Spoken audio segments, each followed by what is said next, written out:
నాతో నేను మాత్రమే ఉంటాను అని ఏ మనిషి అనుకోగలుగుతాడో వాడు ఆత్మజ్ఞానం పొందుతాడు, వాడు ప్రశాంతంగా ఉంటాడు. నాతో నేను మాత్రమే ఉంటాను, ఇంకెవరూ ఉండరు. ఇళ్లల్లోనైనా మనం ఇంతే. అందుకే ఇప్పటి నుంచే ఏకాంతంగా ఉండడం అలవాటు చేసుకోవాలి.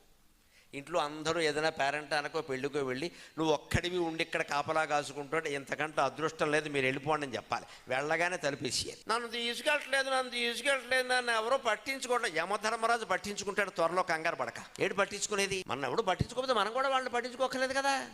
పట్టించుకుంటే ఆవుదాం మనం పట్టించుకోవాలి, వాడికి పట్టించాలి. ఎందుకు వచ్చిన కూడా ఇది వదిలేయి. ఇంట్లో ఏకాంతం దొరికితే అంతకంటే అదృష్టం ఉందండి. హాయిగా కూర్చో, జపం చేసుకో, మంచి పుస్తకం చదువుకో. ఎందుకు వచ్చిన గోల ఇది? మనం దాన్ని అంగీకరించలేం. మనం దాన్ని అంగీకరించినంత వరకు దుఃఖాలు పోవండి, అనుమానమే లేదు. ఏకాంతంగా ఉండాలి, జపం చేయాలి. నాతో నేనే ఉంటాను, ఇంకెవరు ఉండరనే సత్యం గ్రహిస్తే ఎక్కడైనా సుఖంగానే ఉంటాం. స్వర్గలోకంలో కూడా సుఖంగానే ఉంటాం.